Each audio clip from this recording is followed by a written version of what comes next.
Inventory बढ़ने से crude $33 के नीचे फिसला। नाइमेक्स पर भाव $30 के नीचे। 2 दिन में गिरे 15% दाम। क्रूड में गिरावट के बाद डाउ जोन्स 300 पॉइंट टूटा। एशिया की भी कमजोर शुरुआत। शंघाई 1.5% और निकाई 3.5% लुढ़का। एसजीएक्स निफ्टी करीब 1% नीचे। कल बाजार बंद होने के बाद यूनाइटेड ब्रूअरीज ने पेश किए शानदार तिमाही नतीजे। मार्जिन 0.4% बढ़ा। डीएलएफ के नतीजे अनुमान से बेहतर, लेकिन क्रॉम्पटन ने फिर से किया निराश।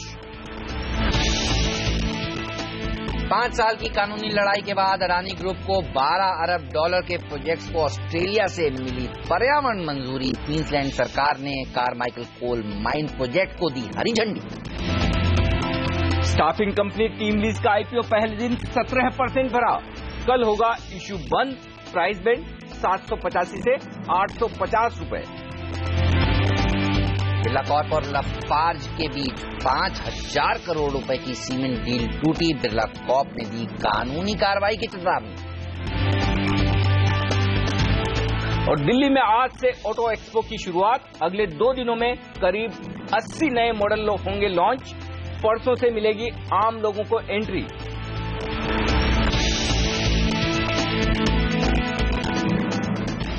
कच्चे तेल में बड़ी गिरावट और दुनिया भर के बाजारों में बेहद कमजोरी के संकेत। एफआईज और डोमेस्टिक फंड्स की बिकवाली बढ़ती हुई और कल 7,500 के लेवल के नीचे जाकर बंद हुआ निफ्टी। तो खराब खबरों का दौर और इस बीच नतीजे भी कोई बहुत उत्साह बढ़ते नजर नहीं आ रहे हैं। ऐसे में बड़ा सवाल है कि क्या आज 7,400 को होल्ड कर पाएंगे? क्या करेक्शन पूरा हो चुका है? फिर से कमजोरी का रुझान बनेगा? क्या हो बाजार में आपकी रणनीति? इस पर हमारा खास फोकस। नमस्कार, मार्केट काउंटडाउन में आप सबका स्वागत है। मैं हूं अनिल सिंघवी। नमस्कार और मैं हूं हेमंत खरे। जी हां, एसजीएक्स निफ्टी यही संकेत दे रहा है कि 7,400 के करीब आज भारतीय बाजार खुल सकते हैं। इतनी बड़ी गैप डाउन ओपनिंग हो तो उसके बाद खरीदारी करें या वहां से भी नीचे जाने की गुंजाइश बढ़ जाती है। सब पर बात करेंगे। हमारे साथ प्रिसीजन इन्वेस्टमेंट सर्विसेज के सीएमडी किरण यादव जुड़ चुके हैं, जिनसे जानेंगे कि हम टेक्निकल चार्ट्स अब कितने कमजोर होते हुए दिख रहे हैं। जियोजित बीएनपी पारिबा के गौरांग शाह भी हमारे साथ जुड़ चुके हैं और उनसे समझेंगे कि फंडामेंटली इस समय बाजार क्या सस्ता हो गया है, क्या यहां पर वैल्यू बाइंग करनी शुरू कर देनी चाहिए। इस सब पर बात करेंगे। लेकिन एक गैप डाउन ओपनिंग के बाद ट्रेडर क्या करे ये बताइए। कल अचानक जिस तरह से तेज गिरावट देखने को मिली, सुबह लग नहीं रहा था कि इतना प्रेशर आएगा मार्केट पर, और सेकंड हाफ में तो हालत काफी कमजोरी भरी हो गई। डेज लो के आसपास हमने क्लोज दिया है। क्या सबसे बड़ी दिक्कत हेमंत कल ये हुई कि पहली बात तो सेंटीमेंट बहुत बुरी तरह से टूटा है और जो ट्रेडर्स 2 दिनों में मूड बेहतर करने की कोशिश कर रहे थे, और वो इसलिए भी कि 7,500 के लेवल को रेस्पेक्ट करना चाहिए था बाजार को, लेकिन एक बार उसके नीचे जाने के बाद फिर हम एक भी बार ऊपर आ नहीं पाए। ये एक बड़ा खराब संकेत था कल के सेशन का। और उस लिहाज से अब आज जिस तरह से दुनिया भर के बाजार प्रदर्शन कर रहे हैं, जाहिर सी बात है कि दबाव फिर से होना तय है। लेकिन आज के लिए मेरा निर्णायक लेवल है 7,400 का। 7,400 के ऊपर जब तक आप हैं तब तक कमजोर हैं, लेकिन बहुत बुरे नहीं हैं। तब तक आपके लिए कम से कम फिर से 7,250 की तरफ तुरंत जाने का खतरा नहीं है। तो मेरी नजर 7,400 के नीचे 7,250 की तरफ है, जो कि पुराना लो है। तो 7,400 जब तक ना तोड़ें तब तक आप एक आखिरी उम्मीद तेजी की तरफ रख सकते हैं, पहली बात। लेकिन 7,400 टूटा तो फिर बाजार में कमजोरी और बढ़ेगी और तब शायद आप 7,375 और 7,300 ये 2 नए स्तर नीचे की तरफ आते हुए देखें, और उनमें से एक आध लेवल तो शायद आज ही आ जाए, तो कोई बहुत बड़ी बात नहीं होगी। अच्छा, एक इंटरेस्टिंग बात बाजार में आज हो सकती है। गैप डाउन ओपनिंग होने के बाद अगर फर्ज करें क्रूड में उछाल आ जाए या दिन के दौरान सेकंड हाफ में आपको अमेरिका या यूरोप में कुछ सुधार के संकेत आते दिखे, और अगर बाजार आज दिन के दौरान एक भी बार आपको हरे निशान में फिर से लौटते हुए नजर आए, तो बाजार बेहद इंटरेस्टिंग हो जाएंगे। और तब बाजारों में कमजोरी के बजाय ये मानकर चलना होगा कि 7,600 से आपने जो फिर से करेक्शन देखा और उसके बाद खरीदारी का मौका अगले एक दो दिनों में बन सकता है। तो बाजार इस वक्त बेहद इंटरेस्टिंग लेवल पर है। तो अगर फिर से हरे निशान में लौटते दिखें तो फिर तेजी का मूड में आना चाहिए। लेकिन तेजी मैं तभी करूंगा जब 7,500 के ऊपर जाकर बाजार निकल पाए, टिक पाए, तो नई तेजी की पोजीशन बनाए, और 7,450 के ऊपर निकले तो पहले अपनी मंदी काट लें। ये जरूर करना चाहिए। तो बेहद इंटरेस्टिंग बाजार है और बेहद इंटरेस्टिंग लेवल्स है, और ये लेवल्स आपको इसीलिए नोट कर लेने चाहिए क्योंकि लेवल्स कुछ ज्यादा है जिस तरह का बाजार का कारोबार होता हुआ दिख रहा है। तो ओवरऑल मूड थोड़ा सा खराब है, कमजोरी का है। ग्लोबल मार्केट्स पर नजर रखिए, सबसे बड़ा ट्रिगर वही है। दूसरी बात, मिड कैप और स्मॉल कैप शेयरों में अब ज्यादा सावधान रहने की जरूरत है। वो इसलिए कि पिछले 2-3 सेशन में पोजीशन वहां ज्यादा बनी है और डोमेस्टिक फंड्स की तरफ से खरीदारी के आंकड़े आए नहीं है। हो सकता है आज वो आपको देखने को मिले, लेकिन फिर भी वहां पर पोजीशन कम रखनी चाहिए। बैंक निफ्टी से ज्यादा कमजोर है और 20 जनवरी को बैंक निफ्टी ने जो लो बनाया 14,750 के आसपास का, वो टेस्ट होने के आसार पहले दिख रहे हैं। तो 15,100 के स्ट्रिक्ट स्टॉप लॉस के साथ बैंक निफ्टी में शॉर्ट पोजीशन बनानी चाहिए।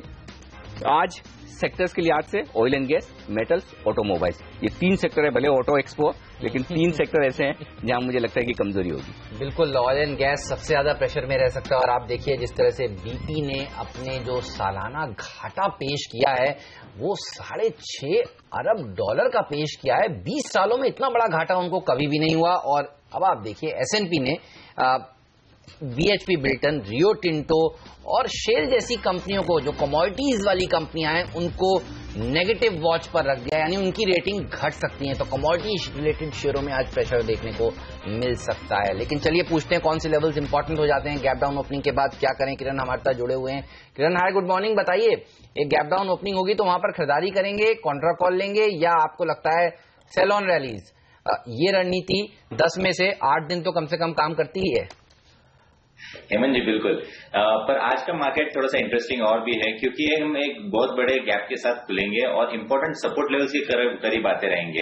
जैसे अनिल जी कह रहे थे 7400, 7420, ये बहुत इंपॉर्टेंट सपोर्ट लेवल्स है अगले 2-3 ट्रेडिंग सेशंस के लिहाज से। ये क्यों? क्योंकि पिछले हफ्ते हमने पूरा हफ्ता हमने देखा कि इसके नीचे हम नहीं जा रहे थे और शुक्रवार को इन्हीं लेवल से हमें अच्छे उछाल दिखाई दिए। तो मेरा यह मानना है कि पहले 1-2 घंटे कुछ ना करें, ये देखें कि 7400 होल्ड करता है या नहीं। अगर होल्ड करता है और उसके ऊपर ट्रेड करता रहता है तो 7380 के स्टॉप लॉस से लॉन्ग्स इनिशिएट कर सकते हैं और फिर हम 7500 की ओर जाते हुए देखेंगे। अगर 7500 निकल जाता है तो बहुत बड़ी शॉर्ट कवरिंग आएगी और अगले 2-3 ट्रेडिंग सेशन में अच्छी मूव आते हुए देखेंगे। पर अगर 7400 नहीं होल्ड करता है और आज उसके नीचे क्लोज देता है तो एक चार्ट पैटर्न पे बुल ट्रैप होते हुए देखेंगे, जहां पे हमने देखा है 7400 से 7600 ये जो रेंज है इसमें बहुत सारे लॉन्ग पोजीशंस ट्रैप होते नजर आएंगे। तो ये सब अनवाइंडिंग देखने को मिल जाएगी जो कि वापस आपको 7250, 72, 75 तक निफ्टी को ले जा सकती है। ओके, लेकिन गौरांग, आपको क्या लग रहा है, क्या बाजार फिर से पुराने लोज की तरफ बढ़ सकते हैं? निफ्टी पर क्या व्यू है आपका? सुप्रभात अनिल जी। अगर मगर किंतु परंतु जीव जंतु, मेरे ख्याल से 7250, 7300 के आसपास बाजार आता है। अगर आता है तो खरीदारी का मौका है। बाजार में असमंजस स्थिति, परिस्थिति जो है वो बनती रहेगी, क्योंकि जिस तरीके से विश्व भर के बाजार है और खास करके कच्चे तेल में जो गिरावट हम देख रहे हैं, और मैं कई लंबे समय से आपके साथ, आपके सहयोगी के साथ बात करते आया हूं कि कच्चे तेल ऊपर जाने की क्षमता कम है, नीचे जाने की संभावना बहुत ज्यादा है। अब बाजार गिरकर संभल कर उठना और फिर गिरना, ये तो बाजार का नियम है अनिल जी। एक दिशा में बाजार आपको कभी भी जाता हुआ नहीं दिखेगा, ना ही अपना बाजार और ना ही विश्व के कोई बाजार। और थोड़ा बहुत निराशा अगर मैं ये कहूं तो आमदनी से है। तीसरी तिमाही के जो नतीजा है थोड़ी बहुत संकोच और प्रश्न चिन्ह पैदा करती है जहन में। लेकिन खरीदारी जो करनी है आपको, वो आईटी, एफएमसीजी, फार्मा, बहुत ही चुनिंदा और सिलेक्टिव प्राइवेट सेक्टर बैंक्स, क्योंकि जिस तरीके से कल खबरें उभर करके आई है, कुछ सर्विस टैक्स को लेकर के, कुछ इन्वेस्टिगेशन को लेकर के, कुछ ऑडिट को लेकर के, तो वो एक थोड़ा घबराहट पैदा कर सकती है छोटी मध्यम अवधि के लिए। लेकिन हाँ, मुझे लग रहा है कि फार्मा, आईटी और एफएमसीजी एक अच्छे क्षेत्र है जहां पर निवेश करना चाहिए। हेमंत, बता दूं, आज जो गौरांग सुबह सुबह अच्छी शेयर शायरी के मूड में है ना, ये 2 ही सिचुएशन में होती है, या तो जब बहुत बड़ा पैसा कमाया हो या फिर काफी बड़ी पोजीशन अटकी हुई हो। तो मैं उम्मीद करता हूं गौरांग आपने बहुत बड़ा पैसा कमाया होगा आज सुबह सुबह, इसलिए आप ज्यादा खुश नजर आ रहे हैं।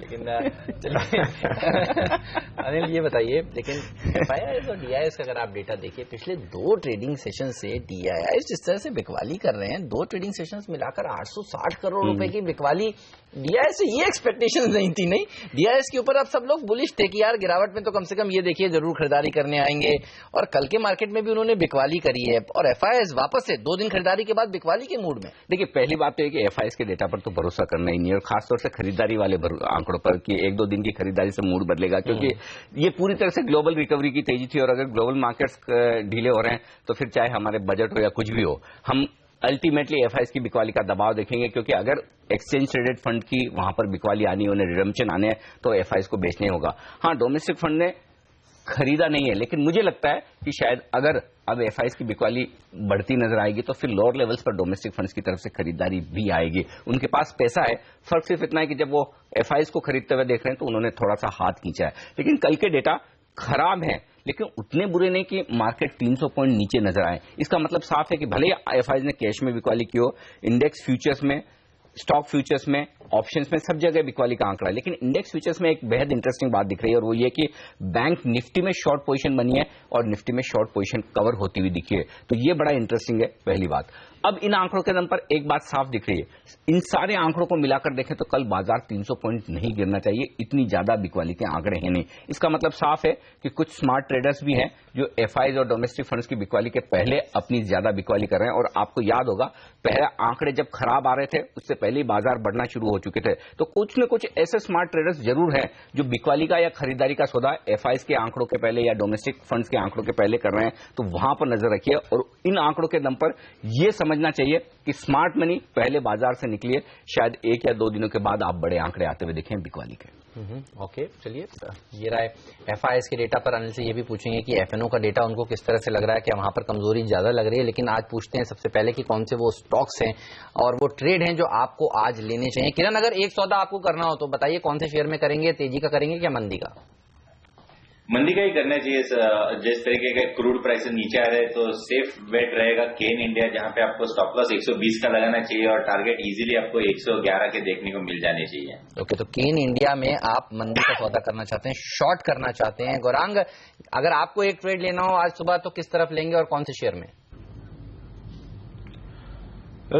एक नहीं 2 ट्रेड निवेश के नजरिए से हेमंत यहाँ पर हम कवायद करना चाहेंगे। एचसीएल टेक्नोलॉजीज 870-75 के आसपास बंद दिया है। स्टॉक एज डिस्क्लोजर हमारी कवरेज में है, और आईटी क्षेत्र का जो मैं जिक्र कर रहा था अभी कुछ समय पहले, वहां पर ये स्टॉक हमारी पसंदीदा लंबी अवधि के नजरिए से स्टॉक आइडिया है। दूसरा स्टॉक होगा एफएमसीजी से मैरिको, 220-25 के आसपास मेरे ख्याल से कल बंद दिया है। यहाँ पर भी हमें लग रहा है कि जिस प्रकार से कच्चे माल में जो लागत खर्च आता है वो धीरे धीरे करके कम हो रहा है। मांग जो कि ग्रामीण और मध्यम ग्रामीण भारत में से आती है, वहां पर अच्छा इजाफा आपको देखने मिलेगा, ऐसा हमारा मान। ये भी हमारा निवेश लायक रणनीति बना करके हमने गुजारिश करेंगे लंबी अवधि के नजरिए से निवेश करने के लिए। ऑलराइट, तो मारिको के नंबर्स भी कल अच्छे आए थे, हमने देखा था एक अच्छी रैली यहाँ पर देखने को मिली थी। जब तक बाजार कमजोर नहीं हुए थे तब तक, उसके बाद बाजार कमजोरी के साथ ये भी नीचे आ गया था। लेकिन लॉन्ग टर्म के लिए यहाँ पर आपको खरीदारी करनी चाहिए। एचसीएल टेक में भी तेजी करिए, लंबी अवधि का नजरिया रखिए यहाँ पर। अनिल, इस पूरे साल आप देखिए 1 तारीख से अब तक इन्फोसिस ने 6% के पॉजिटिव रिटर्न्स दिए हैं। ये वो स्टॉक है जो काफी अच्छा प्रदर्शन दिखा रहा है, तो आईटी में कहीं खरीदारी हो रही है। एचसीएल टेक हमारे एक्सपर्ट को अब यहाँ पर पसंद है इन्फोसिस की अच्छी तेजी के बाद। ये बताइए एफएनओ से किस तरह के संकेत मिल रहे हैं, क्या लगता है डाउनसाइड कहां तक है मार्केट की? एक्चुअली एफएनओ के संकेत इतने बुरे नहीं है, न्यूट्रल संकेत है, क्योंकि सारे संकेतों के बीच में एक ये वायदा कारोबार के डेटा ही ऐसे हैं जिसमें बहुत ज्यादा बदलाव नहीं हुआ है कमजोरी की तरफ। पहले 2 आंकड़े में बताना चाहता हूं। पहला तो ये कि पुटकॉल रेशियो काफी दिनों बाद मैं जिसका जिक्र कर रहा हूं वो काफी तेजी से घटता हुआ नजर आया है, 0.87 से 0.81। और अगर 4-5 बेसिस पॉइंट पुटकॉल रेशियो यहां से और घट जाए, अगर आज की कमजोरी को देखकर इंट्राडे के दौरान भी 0.75, 0.77 की रेंज में आ जाए, तो आप ये मानकर चलिए कि कुछ हद तक बाजार ओवरसोल्ड होते हुए दिख रहे हैं। तो ये एक संकेत पुटकॉल रेशियो से आ रहा है। दूसरा संकेत आ रहा है हाईएस्ट ओपन इंटरेस्ट से, जिसका मैंने सबसे पहले सेंटेंस में जिक्र किया कि 7,400 आज का निर्णायक लेवल है। और वो इसलिए कि 7,400 के लेवल पर पुट में 42 लाख शेयरों का ओपन इंटरेस्ट है, जो कि हाईएस्ट है। अब यहां पर होगा क्या, जब 7,400 पर हाईएस्ट ओपन इंटरेस्ट है 42 लाख शेयरों का, अगर आप 7,400 के नीचे बने रहते हैं तो फिर दिक्कत यह होगी कि आपके लिए साफ तौर पर कमजोरी बढ़ती नजर आएगी और ये प्रेशर बनेगा तेजी करने वाले उन ट्रेडर्स की तरफ से जिन्होंने पुट बेचे हुए हैं, तो वो अब डर कर घबरा कर अपनी पोजीशन कम करेंगे। तो बिकवाली के दबाव से ज्यादा तेजी करने वाले ट्रेडर्स की तरफ से दबाव बनता हुआ दिखेगा।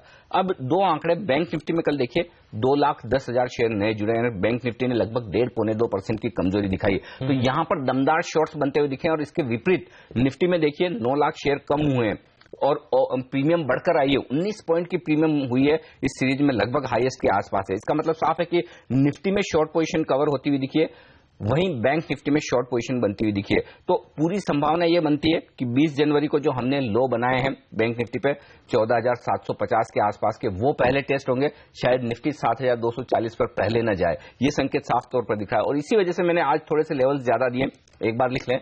7,400 निर्णायक लेवल है, नीचे की तरफ उसके नीचे 7,375 और 7,300 के लेवल हैं। ऊपर अगर 7,450 तक की एक रिकवरी आ जाए तो मंदी को काट लें, फिर मंदी में न रहें और 7,500 के पार निकलने के बाद ही फ्रेश तेजी करें और दमदार तेजी करें। तो 7,500 के पार निकले तभी तेजी करें। लबोलबाब बातचीत का ये है कि नीचे के लेवल्स, नीचे के घर ज्यादा दिख रहे हैं इस समय बाजार में। लेंगे ब्रेक के बाद आपको बताएंगे बाकी के 5 टेक्निकल एक्सपर्ट्स क्या राय दे रहे हैं, आज निफ्टी में कौन से इंपॉर्टेंट लेवल्स हैं जिस पर आपकी नजर होनी चाहिए। साथ ही ये भी आपको बताएंगे कि टॉप 5 स्टॉक्स आज कौन से चुने हुए।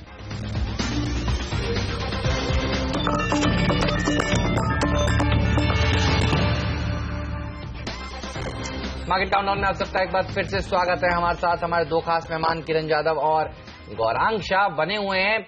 उनसे आगे बात करेंगे हम कि कौन से वो स्टॉक्स हैं जहां पर एक्शन खुलने के साथ ही देखने को मिलेगा। काफी सारे नंबर्स आए कल बाजार बंद होने के बाद, उसका विश्लेषण भी करेंगे वो। लेकिन पहले आपको बता देते हैं निफ्टी पर 5 दिग्गज एक्सपर्ट्स की क्या राय निकल कर आ रही है। बोनांजा पोर्टफोलियो के एबीपी रिसर्च पुनीत किन्रा निफ्टी में बिकवाली करने की सलाह दे रहे हैं। उनको लगता है कि टारगेट जो है वो 7,400 और उसके बाद 7,375 तक के देखने को मिल सकते हैं। 7530 का एक स्टॉप लॉस भी जरूर रखना चाहिए। मानसजायसवाल.com के मानस जायसवाल भी शॉर्ट करने की बात कर रहे हैं, कह रहे हैं कि 7,400 तक फिसलेगा निफ्टी, शायद वहीं खुलता दिखे। 7,485 उनका स्टॉप लॉस है। इसके अलावा प्रभुदास लियाजर की वैशाली पारिक मानती हैं कि बिकवाली की ही रणनीति रखनी चाहिए। 7,400 के टारगेट्स उनको भी नजर आ रहे हैं, 7,500 का स्टॉप लॉस रखना चाहिए। मलकान्सव्यू.com के विशाल मलकान भी शॉर्ट करने की बात कर रहे हैं। 7,450 पर उनका स्टॉप लॉस है कल की क्लोजिंग के आसपास, और टारगेट उनके हैं काफी नीचे के 7,250 के। हेम सिक्योरिटीज के head of research Manoj Sachdev की निफ्टी में खरीदारी करने की राय है। तो 5 में से देखिए 4 एक्सपर्ट्स तो मान रहे हैं बिकवाली करिए, लेकिन मनोज कह रहे हैं खरीदारी करिए। 7,510 तक के टारगेट्स देखने को मिल सकते हैं। 7340 का स्टॉप लॉस रखने की बात उन्होंने कही। और इस लिहाज से बता दूं आपको सपोर्ट कहां है निफ्टी पर और रेजिस्टेंस कहां है। तो पहले ऊपर के लेवल 7,450 और 7,500, ये ऊपरी 2 स्तर है जिसके पार जाना होगा निफ्टी के लिए मुश्किल। वहीं निचले स्तर अगर आप देखें तो 7,400 और 7,375 दिख रहे हैं। लेकिन इंटरेस्टिंग बात है कि शायद बाजार इन्हीं लेवल के आसपास खुलता हुआ नजर आए। ऐसे में वक्त एक छोटे से ब्रेक का, और ब्रेक के बाद लेकर आएंगे आपके लिए वो टॉप 5 शेयर जहां पर आज खबरों और नतीजों के दम पर दिखेगा जबरदस्त एक्शन। बताएंगे आपको इस ब्रेक के बाद।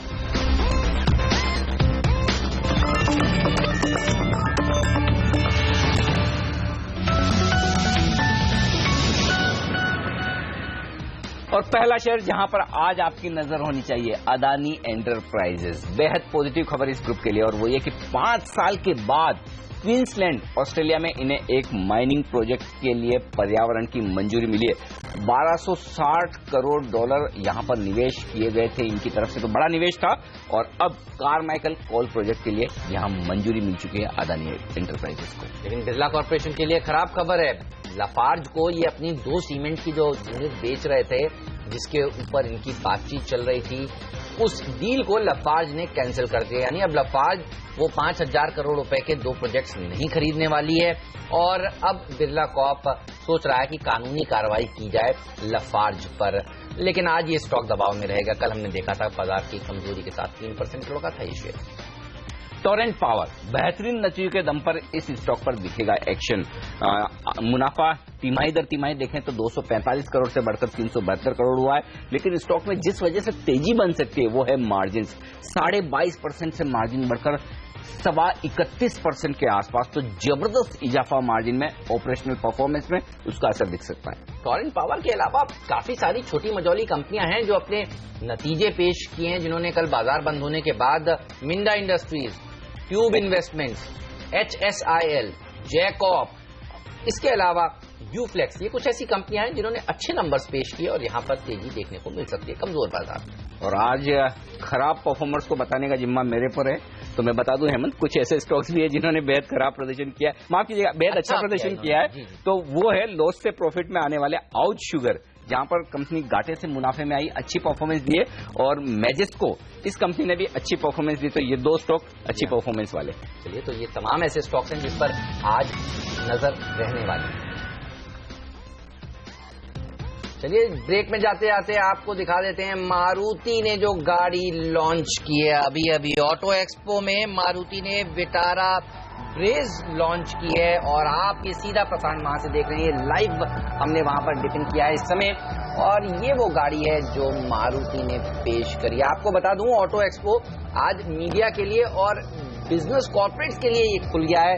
2 दिन बाद ये आम जनता के लिए खोला जाएगा और कई गाड़ियां हैं अनिल जो वहां पर लॉन्च होने वाली हैं। करीब 80 से ज्यादा गाड़ियां लॉन्च होंगी अगले 2 दिनों में। तो आज इसकी शुरुआत मारुति ने की है ब्रेजा लॉन्च करके। और आपको बता दें कि जो कुछ भी नए लॉन्च है, क्योंकि आज ऑटो एक्सपो सिर्फ और सिर्फ मीडिया के लिए, तो दिन भर आपको CNBC आवाज के साथ रहना है। हर एक बेहतरीन लॉन्च हम आपको बताएंगे, ताकि उसके बाद आप डिसाइड कर सकें कि आपको जाकर ऑटो एक्सपो में कौन से लॉन्च देखने हैं, कौन सी गाड़ियों पर नजर रखनी है। तो वो होमवर्क आप पहले ही आज कर सकते हैं। दिन भर CNBC आवाज के साथ ऑटो एक्सपो का पूरा प्रसारण, पूरे लॉन्चेस आपके सामने आएंगे।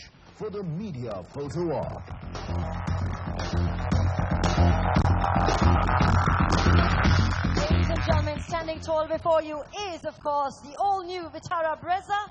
A very warm welcome to you, gentlemen.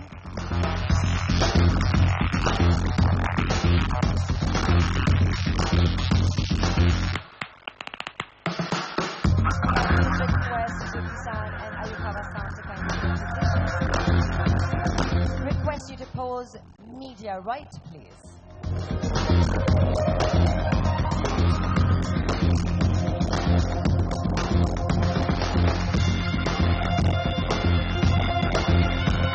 A huge smile for Media Center.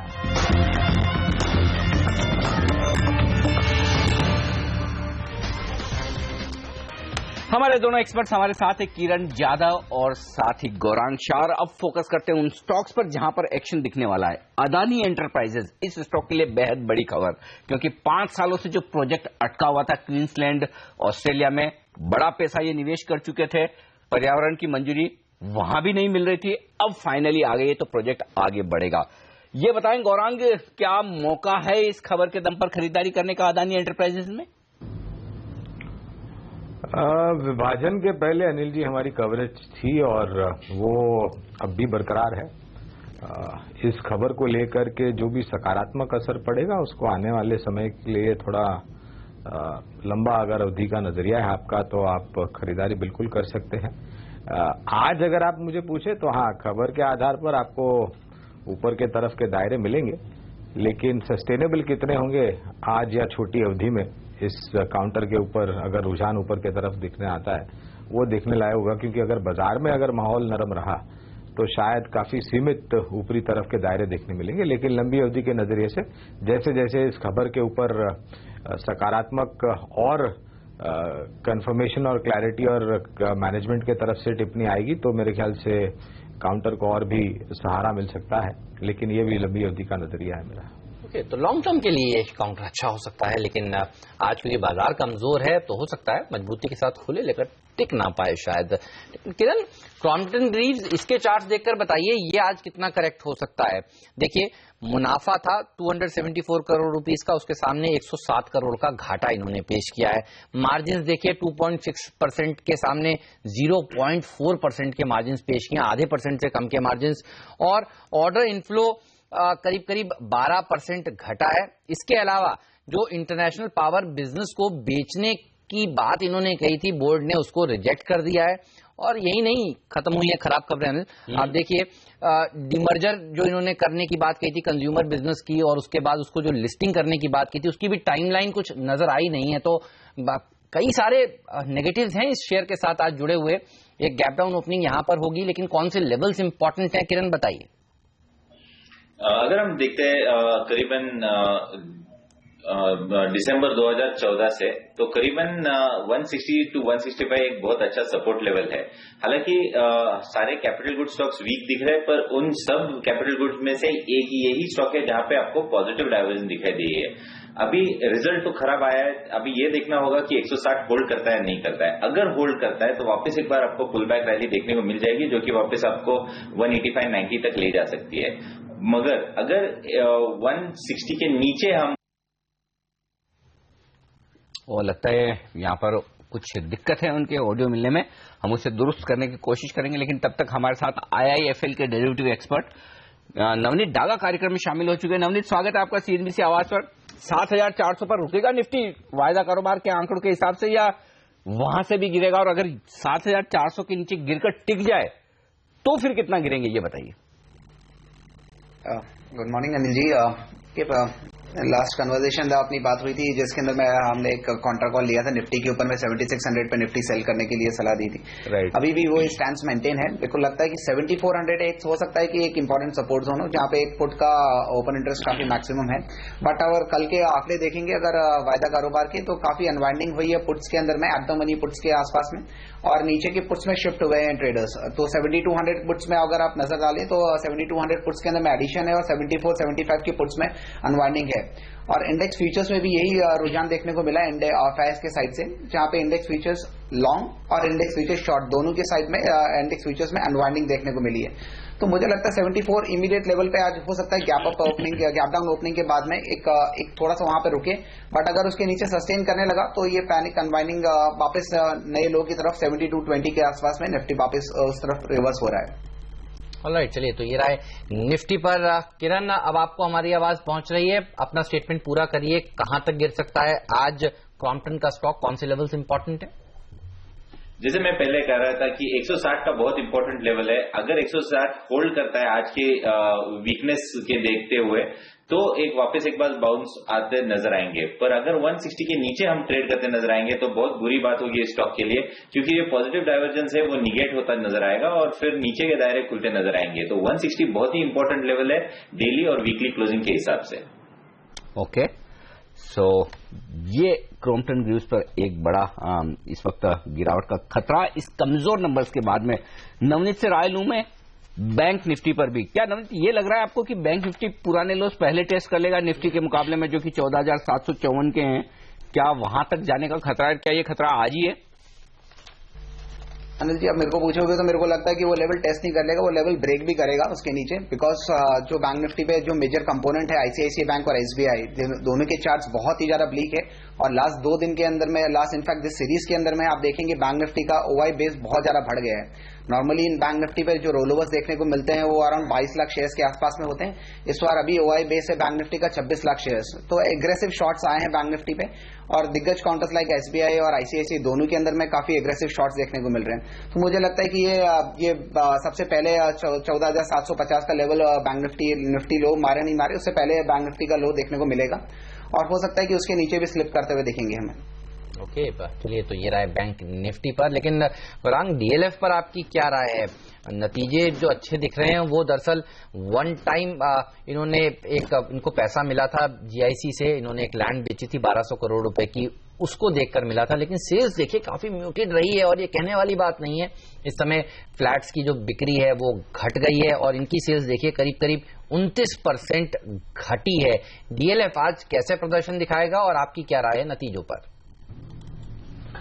काफी लंबे समय से हेमंत हमारी बिकवाली की राय बरकरार है DLF पर, और एक नहीं कई बार जो निचले तरफ के लक्ष्य निर्धारित किए थे वो मुकम्मल हो चुके। और हालत ये है कि एक समय पर ये स्टॉक कभी 3 डिजिट या उसके ऊपर का हुआ करता था, आज डबल डिजिट में आकर के खड़ा है। और ये जो रुझान है मेरे ख्याल से बहुत जल्दी सुधरने की हमें ना तो कोई उम्मीद है, ना तो कोई आसार नजर आते हैं। और जहां तक रहा बिक्री का मामला, तो आप शहरों में यानी कि बड़े बड़े मेट्रोज में तो छोड़ दीजिए, लेकिन टायर 2 टायर 3 सिटीज और एनसीआर रीजन में भी जो बिक्री हो रही है रेसिडेंशियल फ्लैट्स की, वो बहुत ही निचले स्तर पर है। और conversion into registration and final sale, ये जो रेशियो है ये मेरे ख्याल से बहुत बुरा है। तो ये जो वन टाइम एक्स्ट्रा ऑर्डिनरी या फिर अदर इनकम आते हैं इन सब बैलेंस शीट पर, इन पर थोड़ा गौर करना चाहिए अगर आप निवेश लायक रणनीति बनाते हैं तो। रियल एस्टेट में अगर आप हमें पूछे तो आपसे 30 सेकंड और लूंगा हेमंत में। गोदरेज प्रॉपर्टीज, महिंद्रा लाइफस्पेस, ओबरॉय, शोभा और प्रेस्टीज, ये कुछ विकल्प है जिनकी बैलेंस शीट काफी सकारात्मक है और डेट बिल्कुल न के बराबर। तो ये है राय इन तमाम शेयरों पर। वक्त एक ब्रेक का, और ब्रेक के बाद लौटेंगे, कुछ और नतीजों पर होगा हमारा फोकस। साथ ही हमारे एक्सपर्ट्स की कुछ बेहतरीन ट्रेडिंग पिक्स है आज की, वो भी आपको बताएंगे इस ब्रेक के बाद।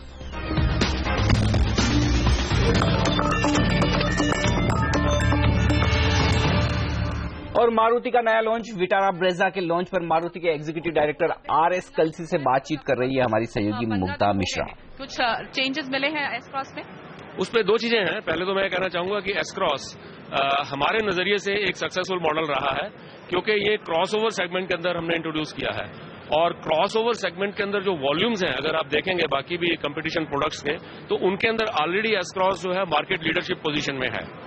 अब फर्क सिर्फ ये रहता है क्योंकि मारुति एक बहुत बड़ा वॉल्यूम प्लेयर है, तो 2500-3000 के वॉल्यूम से हमारे जो देखने वाले हैं उनको लगता है कि बहुत अच्छा ये मतलब सक्सेसफुल नहीं रहा है, परंतु उस वॉल्यूम पर भी इसकी मार्केट लीडरशिप है, पहली बात। दूसरी बात जो आपने प्राइस की बताई है, तो प्राइस के अंदर हम लोगों ने थोड़ी करेक्शन की है, क्योंकि 1.3 लीटर और 1.6 लीटर के अंदर जो प्राइस गैप था और उसकी जो परसीव्ड वैल्यू थी कस्टमर की, उसके अंदर एक मैचिंग नहीं थी, तो वो हम as per the market expectations उसका अब करेक्शन कर पाए हैं और उसके बाद इसकी बुकिंग्स बढ़ रही हैं और मुझे उम्मीद है कि आगे चलते एक बहुत ही सक्सेसफुल मॉडल ये रहेगा। और बलिनो पे आज हमारे पास में तकरीबन 70,000 बुकिंग है और हमने फास्टेस्ट 50,000 सेल्स की है नेक्सा चैनल से, वो भी अपने आप में एक अलग लैंडमार्क है। राइट, चलिए तो आज हम दिन भर आपको दिखाते रहेंगे नए नए लॉन्चेस जो कंपनियां कर रही हैं। ऑटो एक्सपो दिल्ली में जो खुला है आज मीडिया के लिए, और 2 दिन बाद 5 तारीख को पब्लिक के लिए ये खुल जाएगा। तो आपको सीएनबीसी आवाज के साथ जुड़े रहना है और देखना है कौन कौन सी गाड़ियां लॉन्च हो रही है। मारुति के शेयर पर भी एक राय लेना चाहूंगा। हमने देखा है कल के सत्र में भी कमजोरी के साथ ही ये शेयर ट्रेड कर रहा था, 2% नीचे था। किरण, चार्ट्स पर कौन से लेवल इंपॉर्टेंट है मारुति के लिए, इसको कैसे अप्रोच करेंगे आप?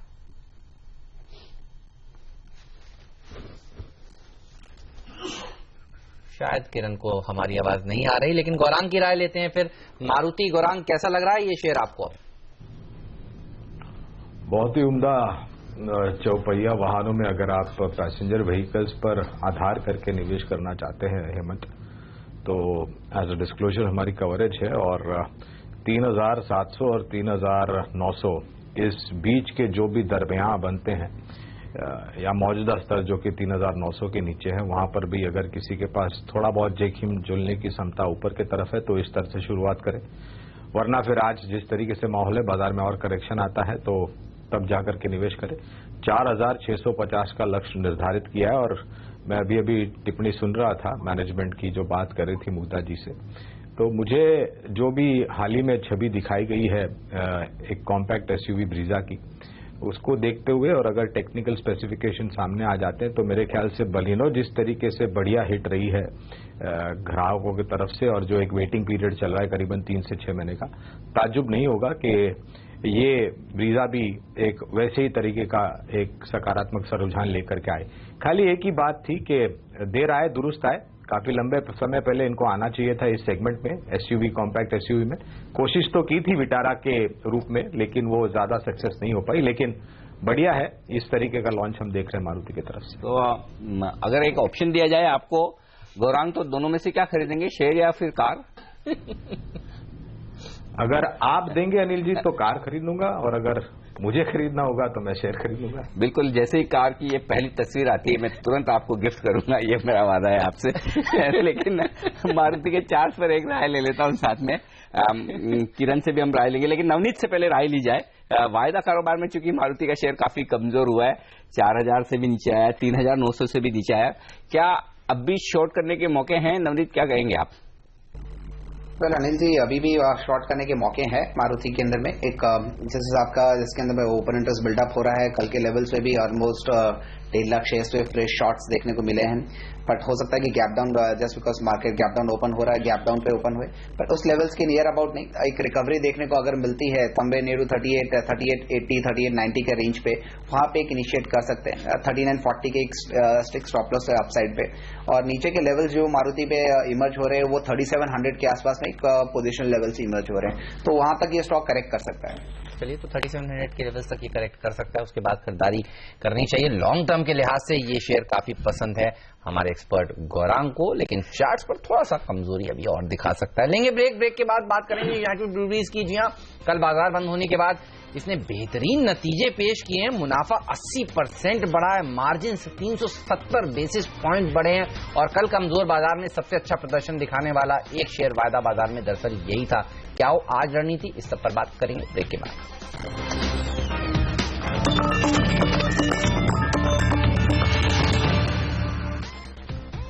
स्वागत है आप सभी का सीएनबीसी आवाज पर। आप देख रहे हैं मार्केट काउंटडाउन, और हम आपको बता रहे हैं ऐसे शेयरों के बारे में जहां आज खुलते ही एक्शन देखने को मिलेगा, और ज्यादातर नंबर्स जो हैं वो जो कल आए हैं बाजार बंद होने के बाद, उन पर हम देखते हैं आजकल ज्यादा रिएक्शन देखने को मिलता है। यूनाइटेड ब्रूवरीज एक ऐसा ही शेयर जिसने काफी अच्छे नंबर्स पेश किए हैं, 370 बेसिस पॉइंट मार्जिन बढ़ा है, मुनाफा 80% बढ़ा है, रेवेन्यू देखिए 16% का इजाफा देखने को मिला, और 13% वॉल्यूम ग्रोथ जो है वो हमने देखा है इंडस्ट्री का रहा है, उससे ज्यादा ग्रोथ इस स्टॉक ने दिखाई है तीसरी तिमाही के नंबर्स में।